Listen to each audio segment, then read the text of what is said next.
This is chapter 10, Terrain of Sun Tzu's The Art of War.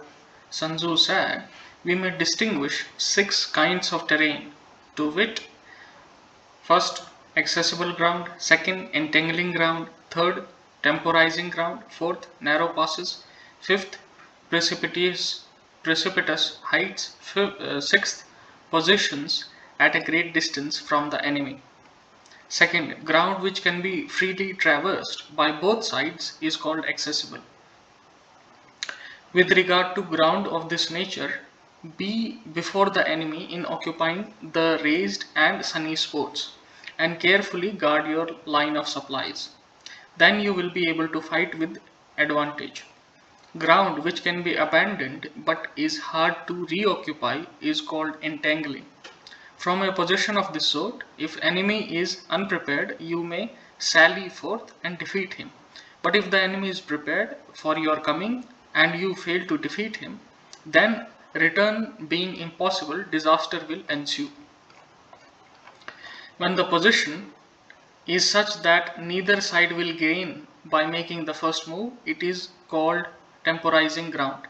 In a position of this sort, even though the enemy should offer us an attractive bait, it will be advisable not to steer forth, but rather to retreat, thus enticing the enemy in his turn. Then, when part of his army has come out, we may deliver our attack with advantage. With regard to narrow passes, if you can occupy them first, let them be strongly garrisoned and await the advantage of the enemy.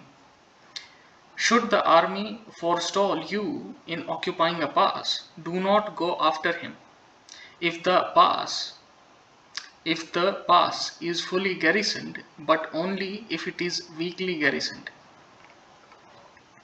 With regard to precipitous heights, if you are beforehand with your adversary, you should occupy the raised and sunny spots, and there wait for him to come up. If the enemy has occupied them before you, do not follow him, but retreat and try to entice him away. If you are situated at a great distance from the enemy and the strength of the two armies is equal, it is not easy to provoke a battle, and fighting will be to your disadvantage. These 6 are the principles connected with earth. The general who attained a responsible post must be careful to study them.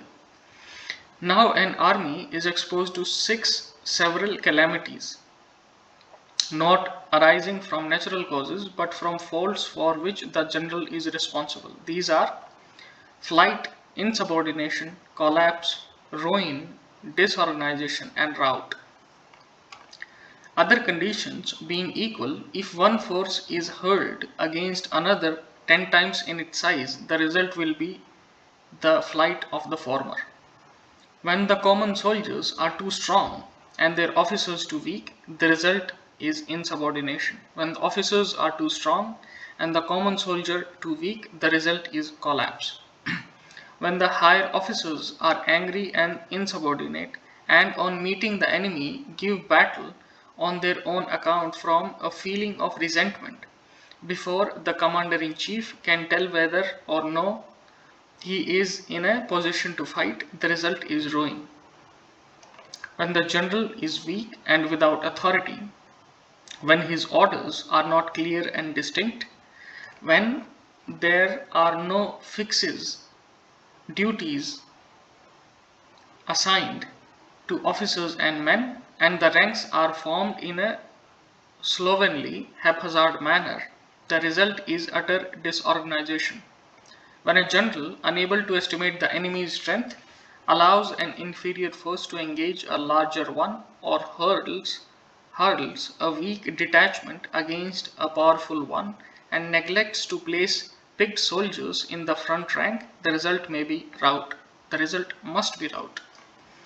These are 6 ways of courting defeat, which must be carefully noted by the general who has attained a responsible post.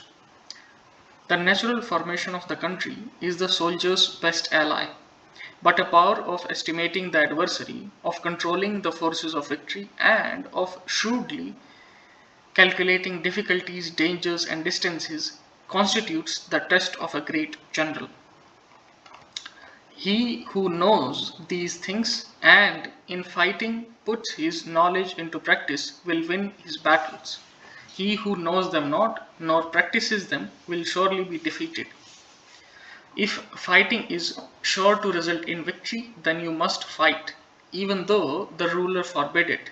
If fighting will not result in victory, then you must not fight, even at the ruler's bidding. The general who advances without coveting fame and retreats without fearing disgrace, whose only thought is to protect his country and do good service for his sovereign, is the jewel of the kingdom. Regard your soldiers as your children, and they will follow you into the deepest valleys. Look upon them as your own beloved sons, and they will stand by you even unto death. If, however, you are indulgent but unable to make your authority felt, kind-hearted but unable to enforce your commands, and incapable, moreover, of quelling disorder, then your soldiers must be likened to spoiled children. They are useless for any practical purpose.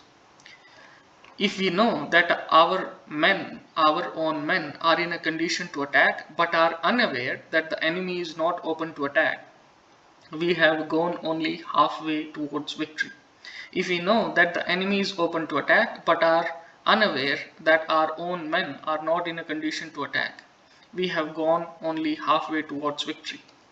If we know that the enemy is open to attack and also know that our men are in a condition to attack but are unaware that the nature of the ground makes fighting impracticable, we have still gone only halfway towards victory. Hence, the experienced soldier, once in motion, is never bewildered. Once he has broken camp, he is never at a loss. Hence the saying, if you know the enemy and know yourself, your victory will not stand in doubt. If you know heaven and know earth, you may make your victory complete. This is the end of chapter 10, Terrain.